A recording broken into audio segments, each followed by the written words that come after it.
Buenas tardes, vamos a iniciar el día de hoy. Estamos con los estudiantes de tercero B de secundaria. Soy el profesor César y vamos a empezar con nuestro quinto panel de discusión. Este panel de discusión tiene mucho que ver con justamente la obra que estamos leyendo, la obra Virus, historias de la pandemia en el norte del país o en el norte del Perú. Y como ya saben, ya hemos mencionado varias veces que esta es una obra, una colección, una antología de varias crónicas que de alguna forma fueron seleccionadas y editadas por Omar Aliaga, un periodista y escritor, y que al mismo tiempo pues contienen las diferentes crónicas con sus distintos autores. El día de hoy me acompañan para conversar un poco en este panel 5, conversar acerca de dos crónicas, la crónica Un adiós con lágrimas ajenas y la crónica Niñas Madres. Para este panel me acompañan los estudiantes Máximo Riveros Palomino.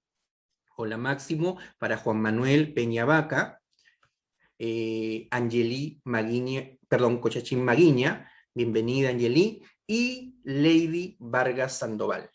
Muy bien, bienvenidos, bienvenidos todos. Vamos a comenzar rápidamente a conversar, como ya les dije, no necesariamente acerca de la forma en cómo se ha escrito cada una de las crónicas, sino en el contenido, en el tema. Y yo he planteado, digamos, si bien vamos a tratar estas dos crónicas, lo he titulado de esta manera, le he titulado a este panel de conversación, de discusión, daños colaterales de la pandemia. ¿Por qué? Porque efectivamente sí, ya nos vamos a dar cuenta que estas dos crónicas nos van a indicar esos daños que indirectamente nos ha traído la pandemia, ya sea en la crónica 1, que nos habla acerca del adiós con lágrimas negras, que ya se van a dar cuenta de por qué se llama así y cuál es el daño que se causa a propósito de la pandemia, y cuál es el otro daño colateral que ocurre en la crónica Niñas Madres en esta temporada de pandemia, donde de alguna forma se magnifica este problema que ya teníamos en nuestro país. Entonces, sin más ni más, empezamos. Bienvenidos. Ya saben ustedes que la participación es de manera ordenada. Ustedes levantan la mano y participamos simplemente respetando las ideas de los demás. Empezamos con la primera crónica, Un adiós con lágrimas ajenas. Esta crónica fue escrita por Javier Enrique Coveñas Vega. Él es natural de Piura, ejerce el periodismo desde el 2001 y es egresado de la Universidad Nacional de Piura. Desde el 2015 hasta la fecha se desempeña como editor del diario Correo de Piura, ha sido coordinador periodístico de la República en Piura y parte del equipo de edición del diario El Comercio. También fue docente en la Universidad Nacional de Piura, en la carrera obviamente de periodismo. Esta crónica, Un adiós con lágrimas negras, perdón, lágrimas ajenas, nos adentra en esos errores que terminan siendo crueles para los deudos que solo quieren despedir a sus fallecidos con un poquito de dignidad. Y justamente quiero empezar con ello. El título nos dice Un adiós con lágrimas ajenas. ¿A qué creen ustedes, cualquiera de los que quiera participar, que hace referencia a este título? Un adiós con lágrimas negras. ¿Qué nos quiere dar a entender el escritor en esta crónica? ¿Quién de ustedes quiere participar? Buenas tardes a todos. Respondiendo a la pregunta, el título hace referencia porque pues hay casos en la vida real que hay varios muertos por COVID y entonces esos muertos le hacen entregas a sus familias y pues hay veces en donde se pueden confundir y pues hacen entrega de un muerto a otros familiares y en realidad ese muerto no le pertenece a ese familiar. Entonces lo que pasa es que le causa un daño a la familia porque es como una falta de respeto al hacer entrega de un cuerpo que no es el suyo y pues no le pueden dar un descanso, ¿cómo se dice? Con respeto o se Digno. confunde de cuerpo.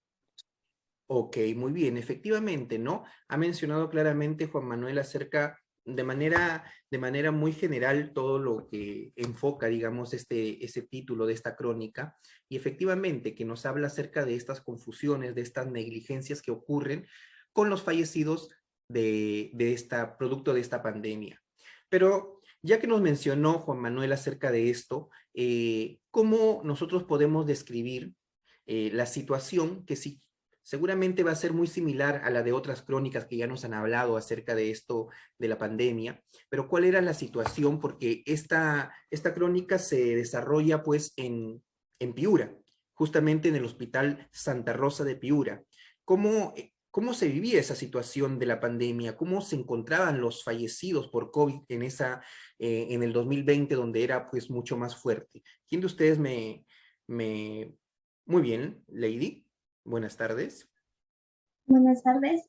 Bueno, a exteriores del hospital habían llantos desgarradores de los familiares que recibían la noticia de que su paciente había fallecido. Y respondiendo a la segunda pregunta, los cuerpos habían sido empaquetados en bolsas verdes y unos estaban sobre unas camillas en un patio sin techo. Otros cadáveres estaban amontonados dentro de contenedores de plástico azul, mientras que otro grupo estaba tirado en el suelo.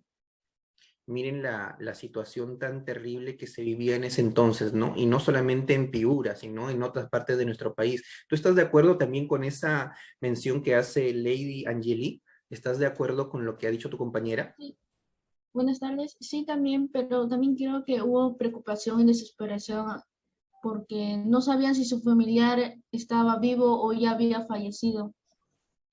Efectivamente, ¿no? Era la preocupación de siempre en bueno, hasta ahora creo yo, porque no podemos ver si es que falleció nuestro familiar, no lo podemos ver, no podemos enterrarlo como se debe, como se hacía antes, ¿no? Y es pues era un problema latente que hasta ahora todavía lo tenemos. Y ahora ya que tenemos más o menos el contexto de esta crónica, quiero enfocarme en la protagonista, que si bien la protagonista pues es la persona que fallece, pero aquí nos hablan acerca de Ameri Ana Calvo Arrece, ¿no? ¿Quién de ustedes me puede explicar quién es ella y qué es exactamente lo que pasó con ella? Muy bien, Lady, dime. Sí, Amelie Ana Calvo era la matriarca de su familia, pues ella se había convertido en la víctima número 2142 de la COVID-19 y falleció en la madrugada. Muy bien, fue una de las víctimas, ¿no? Tenía creo que 60 y tantos años también, ¿no? Máximo, levantaste la mano, dime. Sí, algo que complementar con la respuesta de Lady es que por una mala administración de una empresa y de la funeraria le enviaron el cuerpo equivocado a su familia y de eso más o menos se trata de qué pasa con Amelie. Efectivamente, ¿no? Bien, Lady nos dijo acerca de que ella fue una de las víctimas de esta pandemia y lo que pasó con ella, que fue terrible, ¿no? Lo que nos dice Máximo es que enviaron a sus familiares el cuerpo que no era, el cuerpo de otra persona, ¿no? Y lo peor que fue que enterraron a esa persona, lloraron a esa persona y por ahí el título de Lágrimas Ajenas, ¿no? Lloraron por esa persona y después de enterrada se dan cuenta de que no era su familiar. Entonces, a partir de ahí yo pregunto, en la crónica nos menciona que esta familia, la familia Robledo Calvo, pasó por esta situación que es algo surrealista, ¿cierto? ¿Por qué se dice eso? ¿Por qué es surrealista y por qué y cómo fue la actitud o la respuesta de las autoridades al respecto? Máximo. Bueno, se dice que es surrealista ya que no suele pasar, no es algo común, no es algo que se ve todos los días ni que se escuche eso. Ya sea porque las funerarias o las empresas o la prensa misma oculta la información para no quedar mal, o también porque las familias, como en este caso de la familia de Ameri, no se dieron cuenta hasta que otra familia se les avisó. Y respecto a lo que respondieron las autoridades, su respuesta no fue eficiente, ni suficiente, ni empática, ya que solo pidiendo perdón, al menos para mi opinión, no es necesario para cubrir toda esa falta de respeto y, digamos, humillación que vivió la familia que tratada en la obra. Efectivamente, ha mencionado dos palabras importantes, ¿no? La respuesta no fue suficiente y no fue empática, porque de alguna forma, ¿cómo pues respondemos a los familiares de una situación tan increíble como la que le pasó a la familia Robledo Calvo? Juan Manuel, ¿tú qué tendrías que decir al respecto de esta pregunta, ¿no? ¿Qué te parece a ti? Bueno, para mí me parece también algo subnormal, porque no es cosa de que se ve todos los días, porque, bueno, hay veces en donde cualquier persona comete errores y se puede confundir de personas o hacer entregas de otros cuerpos distintos. Pero no es algo que pase todos los días, es algo raro, por eso viene la palabra subnormal. Y pues yo creo que eso sería. Efectivamente, no es algo que pasa todos los días y que no debería pasar, y que no debería pasar mucho más en estas situaciones, mucho más en esta pandemia, porque el dolor no es solamente por esta confusión, sino porque de alguna manera pues afecta a toda una familia, a todo, como mencionó creo Lady cuando dijo, es la matriarca de la familia, es decir, la persona que principal o base de todo un conjunto de personas. Para ir terminando un poquito respecto a esta primera crónica, quisiera que me digan ustedes, ya sabemos qué es lo que pasó con Ameri, cuál fue la confusión, cuál fue la respuesta de las autoridades. Ustedes, si se pusieran un poquito en el lugar de sus familiares, y justamente teniendo en cuenta la empatía que menciona Máximo, ¿cuál creen ustedes que fueron los sentimientos, las emociones que vivieron esas familias después de lo sucedido? Porque no solamente la familia de Ameri, sino la familia de la otra persona también que mandaron a Ameri hasta otra familia. ¿Qué sentimientos creen que provocó? Y no sé, ¿qué podríamos hacer nosotros o qué podríamos sugerir para que no sucedan este tipo de situaciones? Angeli, te escucho. La primera pregunta, siento que la familia había sentido un poco de ira, frustración, impotencia y tristeza, porque al enterarse que enteraron a un ser querido con llantos y mucha tristeza, pero luego se enteraron que no era su familia. Y respecto a la segunda pregunta, creo que debería perder el miedo porque eso perjudicaría a las familias de las personas fallecidas. Efectivamente, el miedo sobre todo teniendo en cuenta pues las personas que están rodeando, digamos, o cuidando, sirviendo a estas personas que han fallecido o a los pacientes COVID, ¿no? Porque a veces también el temor, ¿no? Hizo que haya esta confusión. Muy bien, efectivamente, esta es una de las crónicas, como yo decía, este daño colateral que sufrieron las personas respecto a lo que pasó con esta confusión, ¿no? Es algo que se vio en nuestra realidad y que quizás este es digamos, la noticia que se hizo visible, pero ¿cuántas habrán pasado, cuántas confusiones se habrán dado y nosotros no nos hemos enterado? Quiero que pasemos a la otra crónica. La otra crónica nos habla tiene como título Niñas Madre. Niñas Madre es una crónica que fue escrita por Dan Ruiz Castillo, es comunicador social egresado de la Universidad Nacional del Santa en Ancash. Es periodista y editor en el diario La Industria de Ancash, 2 veces finalista del concurso internacional Nuevas Plumas que organiza la Universidad de Guadalajara en México, y es profesor de música y literatura también. En la crónica Niñas Madres se aborda un tema o uno de los problemas que siempre han estado presentes y que se acrecentan, digamos, en esta nueva normalidad que vivimos, en esta pandemia, ¿no? Las niñas madre es un claro ejemplo, pues, de los adolescentes que, sin llegar a ser la mayoría, por alguna u otro problema o dificultad, llegan a ser madres sin terminar de ser niñas, ¿no? Esta historia es muy reflexiva, es una narración muy reflexiva que pone, pues, como que el dedo en la llaga, en el problema, y que de alguna forma nos hace ver qué tan en juego está la esperanza y los sueños de las personas más vulnerables. Entonces, este tema también es muy importante y quiero empezar con algo importante. Esta crónica, a diferencia de las que hemos visto anteriormente, inicia con un dato, inicia con una cifra que de alguna forma pues nos hace ver la realidad tal cual, y quiero que ustedes me digan cuál es esa cifra y qué relación tiene con el título. Máximo. Antes de iniciar con mi respuesta, voy a leer la cifra para que todos puedan entender. Y dice, entre enero y septiembre del 2020 se atendieron más de 33.000 partos de menores de edad en el Perú, según el sistema de digo, certificado de nacido vivo del Ministerio de Salud. Y bueno, esta cifra tiene relación con el título, ya que la temática de la crónica trata de dos casos de chicas menores de edad que pertenecen a esta estadística, o sea que sufrieron partos a temprana edad.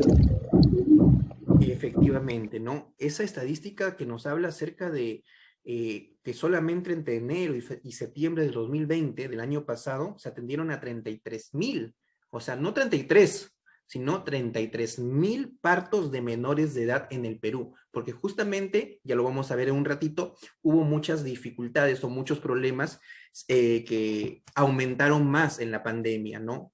Justamente el estar en cuarentena hizo que se aumentara mucho más.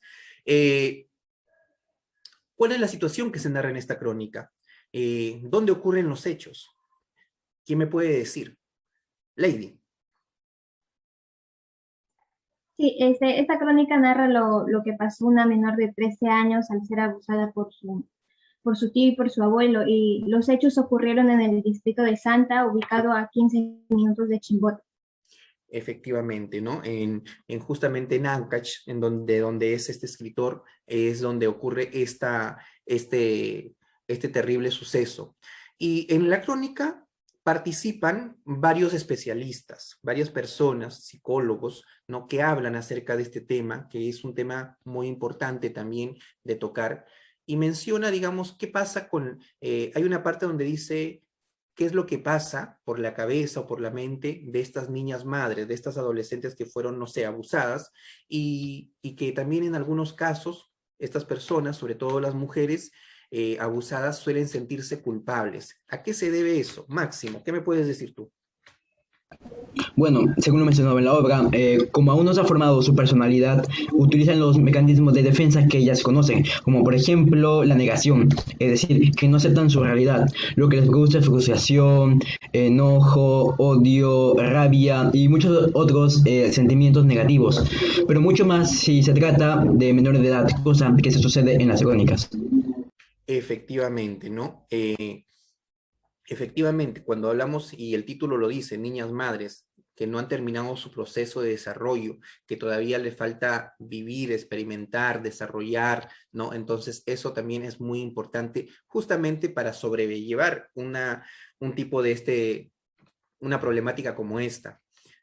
Asimismo, en la crónica se mencionan o hay términos que tienen mucho que ver justamente cuando uno hace la denuncia, cuando hay un abuso o hay una violación o algún tipo de estas cosas, ¿no? Entonces, según las autoridades, ¿quién de ustedes me puede mencionar a qué se refieren estos dos términos? Medida de coerción y cámara Gesell. Lady.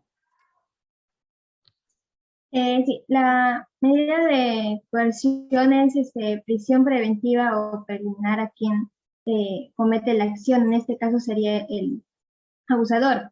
Y la Cámara GESEL es un ambiente administrado por el Instituto de Medicina Legal del Ministerio Público, y este se divide en un espacio. Uno de los ejemplos que podemos recordar es que en las películas vemos donde un cuarto está dividido por una ventana grande, y en un lado está la víctima con un psicólogo y en el otro están jueces, policías, abogados observando todo esto.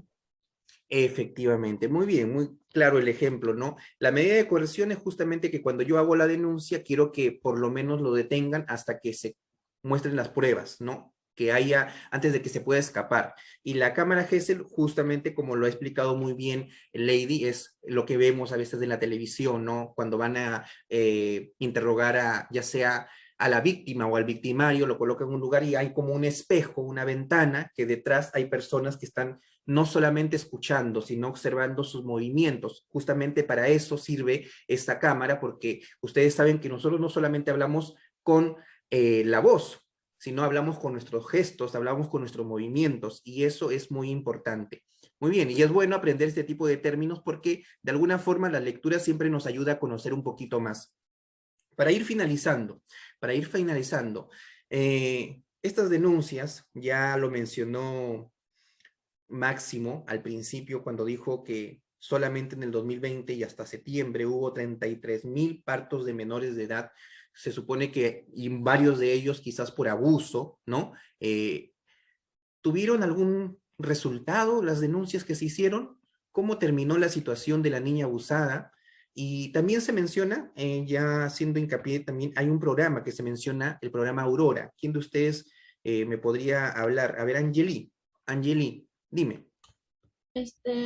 No se hizo justicia y la víctima de la crónica tuvo que asignarse a ser una víctima más o un número más del montón, como le había mencionado antes mi compañero Máximo.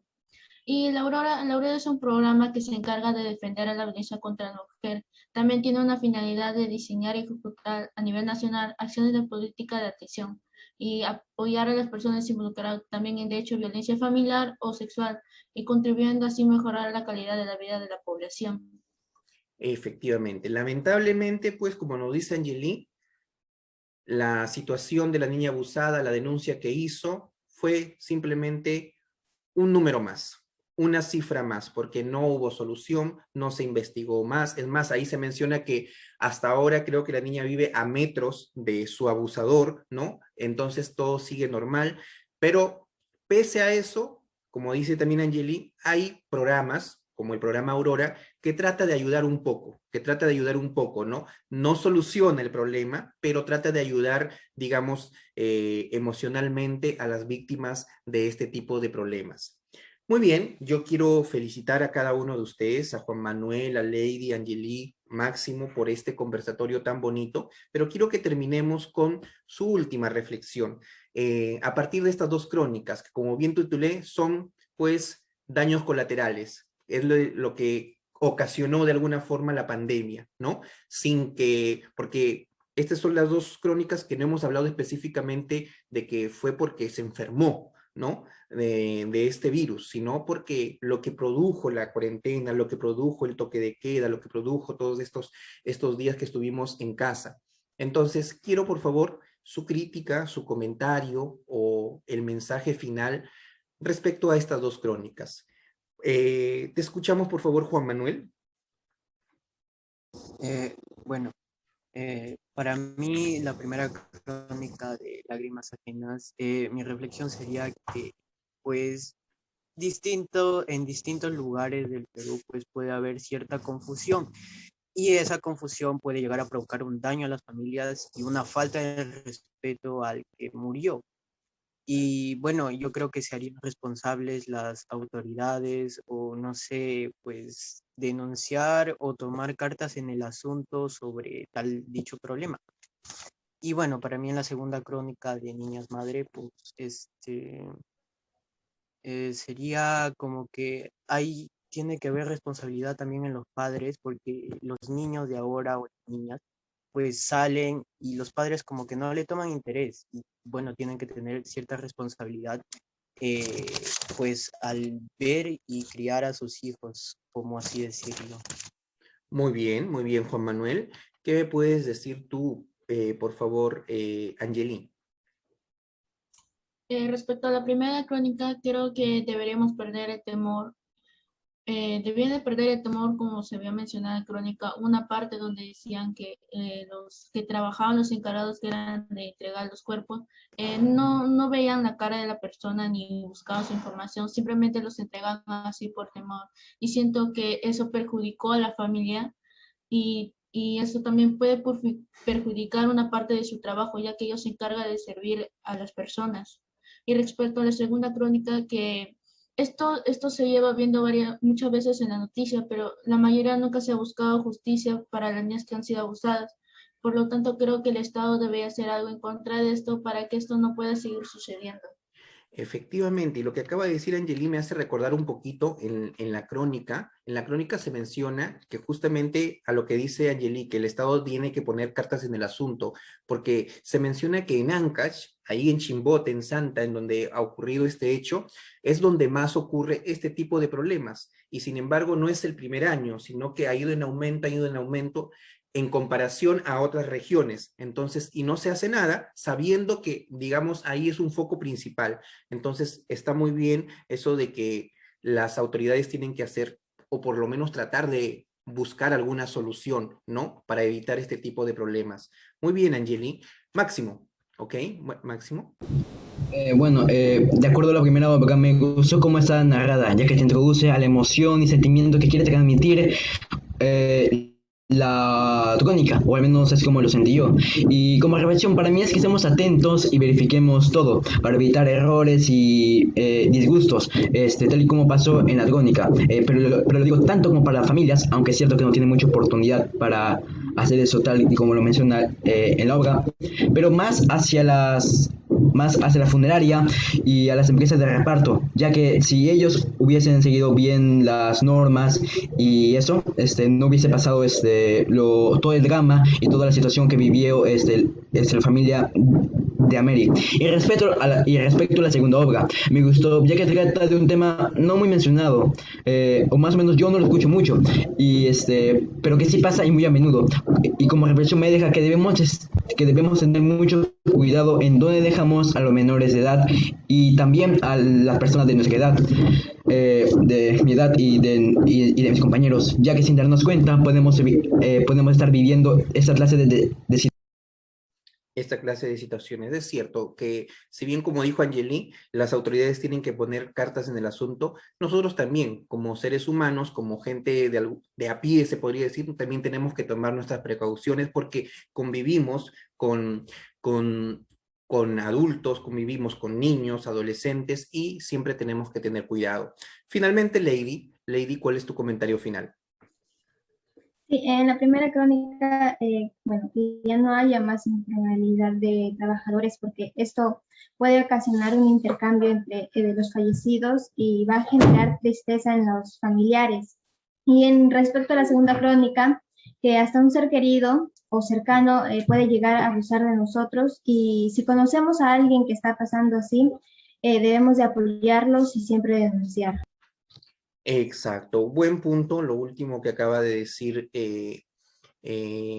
Lady, que siempre hay que evitar algo que por ahí también se mencionó acerca del temor, ¿no? El temor a denunciar, el temor a decir las cosas, el temor a, al qué dirán a veces, ¿no? Es bueno hacer la denuncia, que quizás a veces no llegue a mucha solución como se ha visto en el caso de la protagonista de esta historia, pero ya queda una referencia de que yo hice la denuncia, que yo planteé eso y que de alguna forma eso va a ayudar en adelante. Estas crónicas, como les dije al principio, son dos crónicas que nos dejan de alguna manera un mensaje muy emotivo, un mensaje que de alguna manera pues nos toca muchos sentimientos, muchas emociones, como la primera que nos habla acerca de los errores que pueden ser crueles para los familiares, ¿no? O en el caso, pues, de esta segunda crónica que nos habla acerca de esta vulnerabilidad que tienen algunos grupos,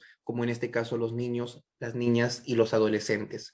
Muy bien, nuevamente agradezco su tiempo, agradezco que hayan estado pendientes y organizados para la conversación y la discusión de este panel. Ahora vamos a dar pie a sus compañeros, pero antes de eso, vamos a hacerlo después del siguiente Zoom porque nos quedan unos minutos. Entonces, cuando volvamos, vamos a ver a los demás compañeros para que les hagan las preguntas al respecto, ¿no? Les hagan las preguntas al respecto y ustedes como panel puedan responder. Volvemos en un momentito. Muy bien, ahora sí, ya se van a ir agregando y van a ir agregándose cada uno de los integrantes del aula. Por favor, pueden ir activando sus cámaras, vayan activando sus cámaras para empezar con esta ronda de preguntas. Como ya les dijimos, ya hemos trabajado en los anteriores paneles, levantan la mano y yo voy indicando de manera ordenada cuál es la pregunta al respecto. Tengan a la mano, por favor, sus materiales. Marcel, no te veo, por favor. Ubica bien tu cámara para que no se vea solamente la pared. ¿Listo? Muy bien, empezamos. Entonces, a ver, ¿quién quiere empezar? Aquí Máximo, Angeli, Juan Manuel y Lady están listos para responder 100 preguntas. Muy bien, José. Vale, respecto a la segunda crónica, si tú fueses parte de la familia de la chica abusada, hubiesen actuado igual que la madrastra, que en la obra hubiesen seguido hasta las últimas consecuencias. Muy bien. Ha mencionado justamente, mientras van pensando la respuesta, Máximo ahorita ha mencionado un personaje que no se ha mencionado en el panel, pero efectivamente es la madrastra la que ayuda a esta niña, ¿no? No tenía, digamos, familiares, el papá tampoco estaba cerca y digamos que es la madrastra y que a veces nosotros vemos como que la madrastra es el lado negativo, como vemos en los cuentos, la madrastra que maltrata, digamos que a su hijastra, ¿no? Pero en este caso era lo contrario. Muy bien, Máximo. Acepto la pregunta de José. Yo creo que si yo fuese la madrastra, yo o algún familiar o tu familiar, yo creo que si hubiese apoyado más a la chica y a la madrastra, ya que se lo merecen, ya que no merece que una chica se sufra por eso. Así que yo creo que si hubiese llegado hasta las últimas consecuencias para que así la niña no corra ningún peligro y ningún miedo. Muy bien. Igual, de la misma forma que la madrastra, no hubiesen seguido hasta el final. Renzo, ¿cuál es tu pregunta? Respecto a la primera crónica de este panel, ¿cómo creen que se puede evitar el problema que sucedió con el cuerpo de la señora Mary en su, creyendo, imaginando de que en esta oportunidad sucediera? ¿Qué hacer? ¿Qué hacemos para solucionar este tipo de negligencias? ¿Quién de ustedes podría responder respecto a qué podríamos sugerir? ¿No? Porque nosotros no podemos hacer, pero sí podemos sugerir qué es lo que se podría hacer para que no haya este tipo de equivocaciones. Juan Manuel. Sí, bueno, yo podría sugerir de que una vez confirmado la muerte de un familiar, pues hacer una revisión si en verdad es el familiar, aunque sea con una foto o algo así, para que no haya confusiones como lo hubo en la crónica. Y pues si no es el cadáver, pues hacerse responsable los funerarios que se hagan responsables de la muerte pues de su familiar y que lo busque y pues se hagan responsables si es que se equivocaron. Ok, efectivamente, que haya una mejor constatación, ¿no? Un mejor trabajo, un mejor servicio respecto a ello, porque no es simplemente, no sé, un número de fallecido y que puede haber la confusión como la que hubo, ¿no? Que haya mejor constatación y que haya una sanción también a las personas que cometan este tipo de cosas, porque no es algo simple o sencillo que se confundan un familiar que yo voy a enterrar. Reider, ¿qué pregunta tienes para los panelistas? Eh, Respecto a la primera crónica de ustedes pónganse en la situación de los que ponen a los muertos, creo, ¿cómo se llama? Ya, de tantos muertos que hubo por el COVID-19, no sé, ¿ustedes creen que de verdad ellos lo hicieron de maldad o solo se confundieron porque de tantísimos muertos que se pueden confundir? Claro, es un error grave, pero, o sea, pónganse en su lugar, ¿ustedes qué opinan? Claro, en el lugar de ahora de los médicos o de los funerarios en este caso, ¿no? La pregunta que plantea Reide está bien, porque hemos mencionado un poco acerca de la empatía de los familiares, pero a ver si nos ponemos un poco empáticos con los trabajadores, ya sea los médicos o ya sea los trabajadores funerarios, en donde hubo la confusión. Y como dice Reider, ¿no? Ustedes han mencionado que había un montón de fallecidos que estaban hasta tirados en el piso y quizás eso también provocó que haya la confusión. ¿Qué piensan acerca de ello? A ver, ¿quién quisiera responder? Angeli. Siento que por una parte fue el temor, ya que como se había mencionado en una parte de la crónica, por temor a ser contagiados, las personas encargadas no revisaban el cuerpo, ni la cara, ni nada. Y yo siento que es una equivocación que cometió el temor, ya que la mayoría de ese tiempo teníamos miedo de ser contagiados. Ok, una cosa es el temor, el ponerse, bueno, de esta manera pues hasta los médicos pasaban por eso. Lady, ¿querías responder algo más? Sí, aparte del temor, yo también creo que es un poco un descuido, ya que nada cuesta el poder verificar y reconocer o escribir tal vez en algún lado que sí es y verificar si es que es esa persona de tal familia. Claro, pero y haciendo también notar un poquito la pregunta de Reider, ya que está levantando Máximo también la mano, ¿se puede entender, digamos, la situación de ellos por justamente toda esta consecuencia de la pandemia? ¿Qué piensas tú, Máximo? ¿Cómo responderías? Que Yo digo que sí, pero igual tuvieron que prevenir la funeraria, tuvieron que prevenir, ya que yo digo que eso es un protocolo para que no haya equivocaciones y que no haya demandas y que se arruine la empresa. Así que yo digo que fue un error, es verdad, pero también se pudo prevenir. Y bueno, eso. Efectivamente, ¿no? Que si bien nosotros podemos comprender la situación que plantea Reider, es cierto, puede pasar. Imagínense si somos nosotros los que estamos, somos los doctores o somos los funerarios y nos pasa a nosotros, pero también tenemos que tener en cuenta lo que dice Máximo, que me parece muy bien, que todo profesional, y más en este caso de salud, sigue un protocolo.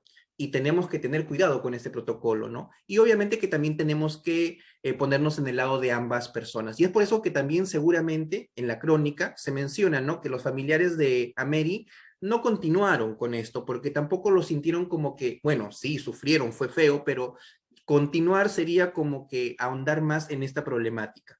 Muy bien, Valentino, ¿qué pregunta tienes? En la primera crónica, si ustedes fueran la familia, ¿cómo hubieran reaccionado al saber de que no era el familiar por el cual ustedes habían llorado? A ver, imagínense, porque en la crónica entierran a esa persona, lloran a esa persona y después de enterrado se dan cuenta de que no era Mary, no era su familiar. ¿Qué harían ustedes en una situación similar? ¿Quién de ustedes responde?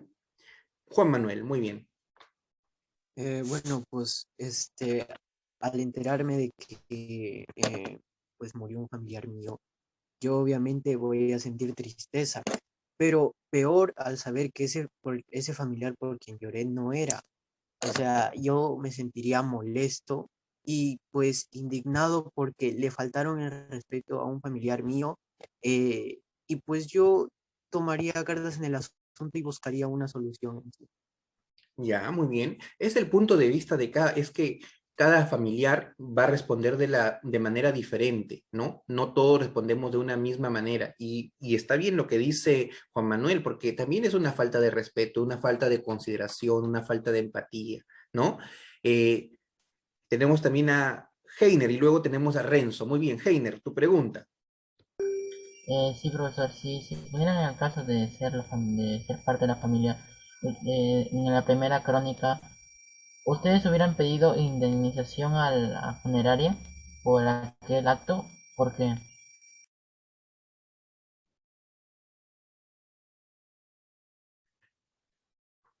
Ese es un punto importante. A veces el dinero, lo económico, ¿ustedes creen, bueno, un poco cambiando también quizás la pregunta de Heiner, que me parece muy interesante, se podría reemplaza, digamos, o soluciona que indemnicen, den dinero? ¿Qué piensan ustedes? ¿Hubiesen pedido el dinero y que con el dinero ya me siento mucho más capaz o más feliz de esta confusión? Máximo. Yo digo que ese es como un soborno para que no hagan, digamos, como que escándalo y que no le den mala fama a la funeraria. Pero si hacen eso podrían hacerlo más veces y más veces y más veces y más veces e indemnizar varias veces. Así que ¿Pero tú lo hubieras hecho? Si yo fuera la empresa, el de funeraria, Es decir, yo digo no, que si tú fueras el familiar, ¿pedirías indemnización? no. Yo mi familia creo que no, ya que nosotros digamos como que valoramos más a nuestros familiares que el dinero, preferimos la vida digamos como que amorosa, no, El gesto. usted me entiende. Exacto, sí, efectivamente, que más que el dinero, porque el dinero no te va a solucionar, no es que va a cambiar la situación, ya la situación pasó, entonces no va a generar nada bueno, ¿no? Y muy bien, ¿no? Otros quizás también verán como que quizás el dinero, también por la situación que vivan, porque puede ser que la familia también pase por dificultades económicas y también ve como que una forma de ayuda que se dé, digamos, para de económica y que facilite o de alguna forma mengue, digamos, todos los problemas que ellos tienen. Eso va a depender siempre de el pensamiento, de la cultura y la formación de cada uno, ¿no? Había mencionado a Renzo, pero como tenemos la dificultad de la cámara y Renzo ya ha hecho la pregunta, esperemos Renzo un ratito nada más. Quiero que haga la pregunta César y luego hace Renzo para culminar. ¿Listo? A ver, César, te escuchamos nada más.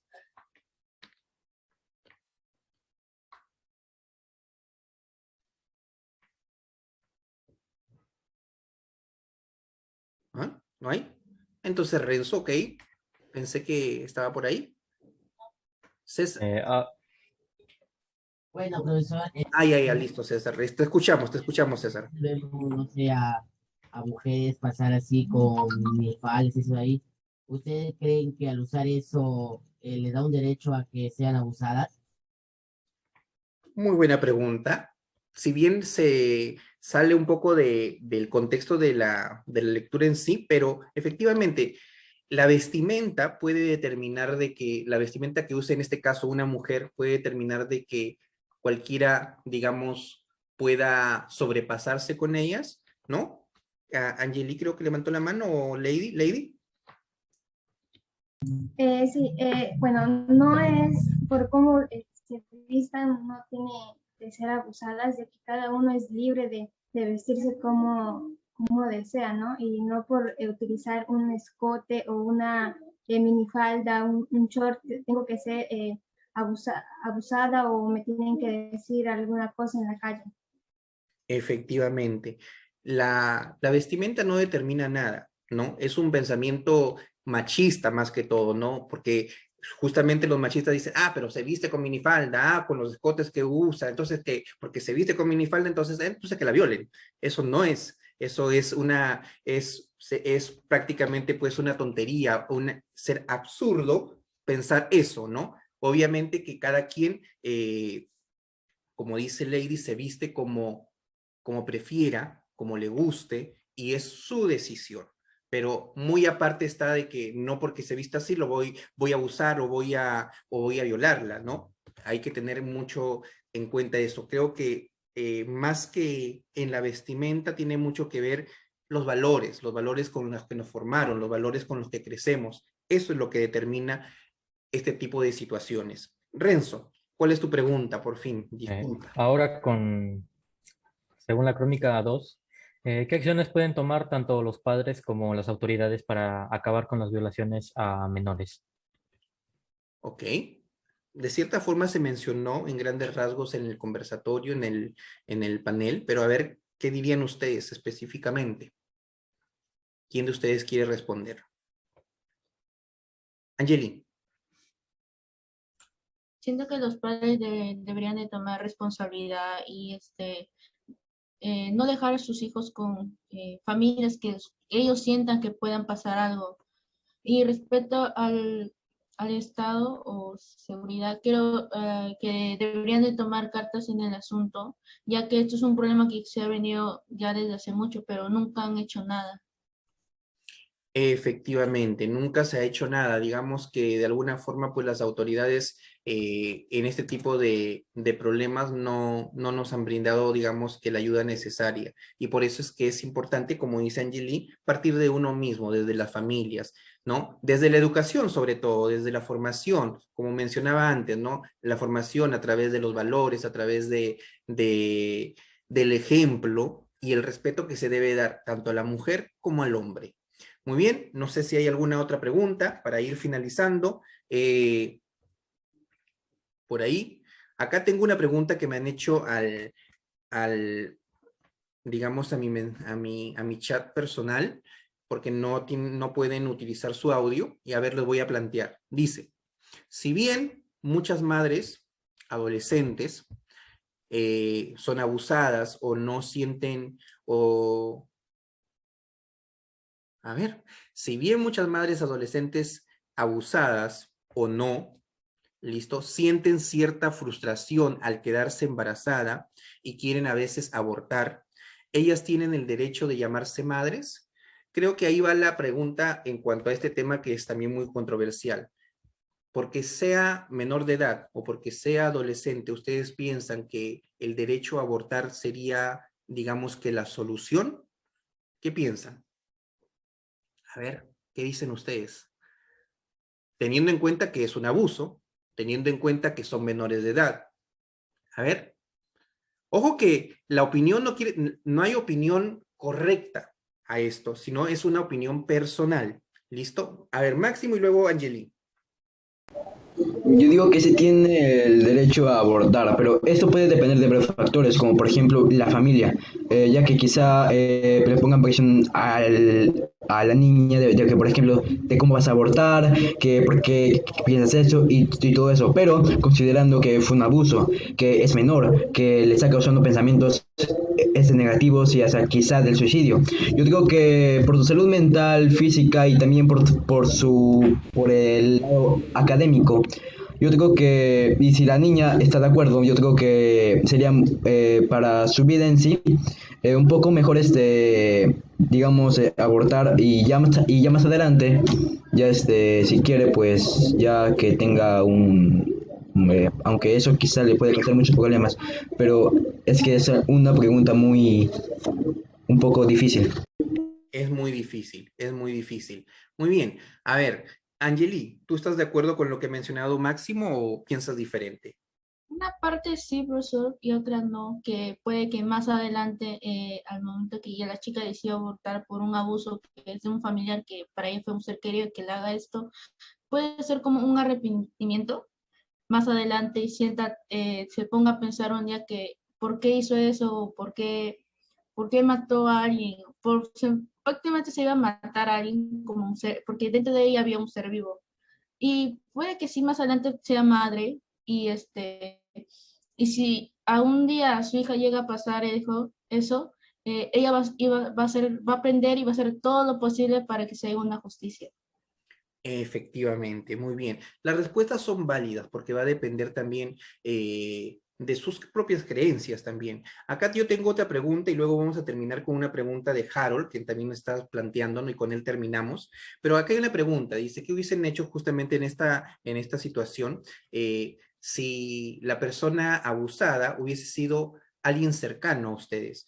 Un hermano, una hermana, un compañero, no sé, un vecino, alguien que sea un primo, un prima, ¿qué hubiesen hecho ustedes? Si se hubiesen enterado, obviamente. ¿Cuál hubiese sido su apoyo? Juan Manuel.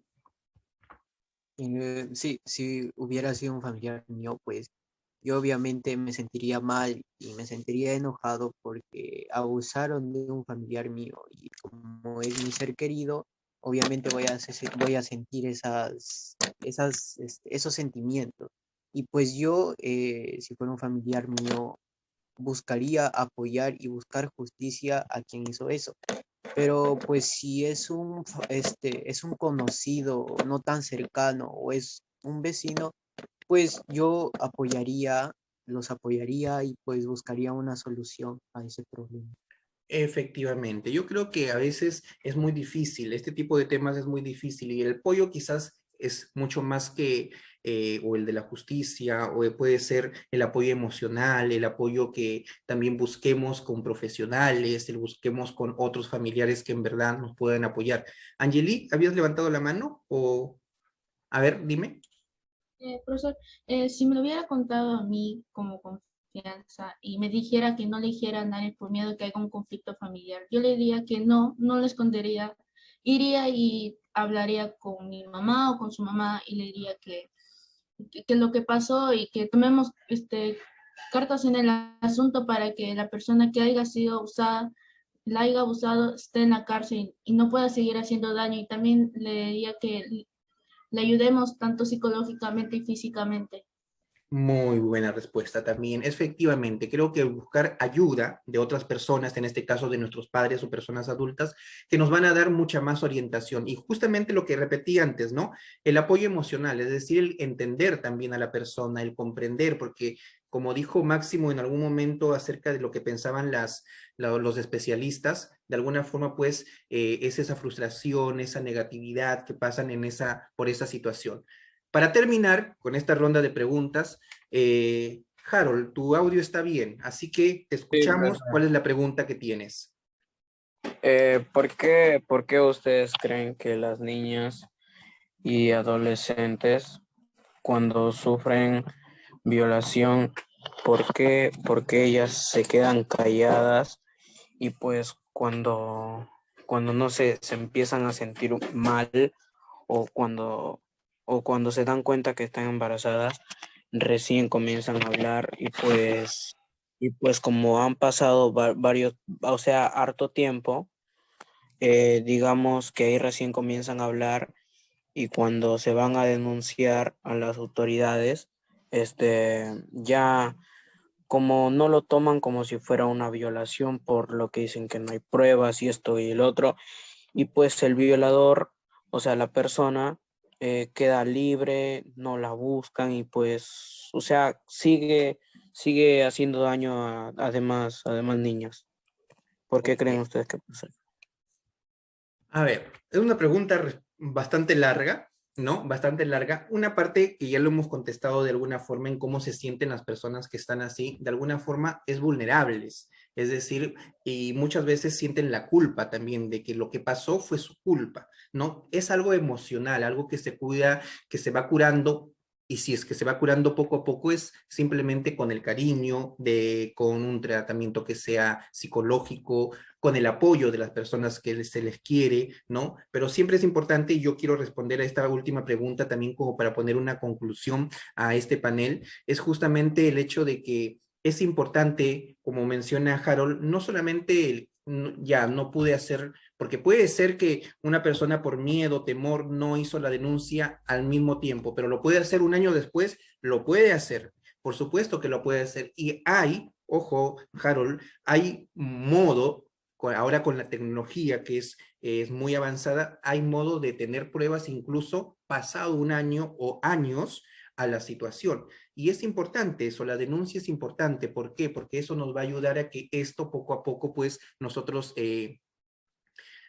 rebajemos este tipo de problemas, ¿no? Y quizás, como todos por aquí han mencionado, Harold y otros compañeros, ¿no? Es importante de que los que cometen este tipo de actos pues paguen con la cárcel o paguen con cualquier otra sanción. Es importante, pero para ello tenemos que hablar, para ello tenemos que buscar apoyo, pero eso lo tienen que hacer en su momento adecuado, porque también tenemos que ponernos en el lugar de las personas que han sido víctimas. Entonces, no cualquiera lo va a hacer así rápidamente y ustedes van a decir, ah, ya hazlo, pues no, porque cada uno pasa su mundo.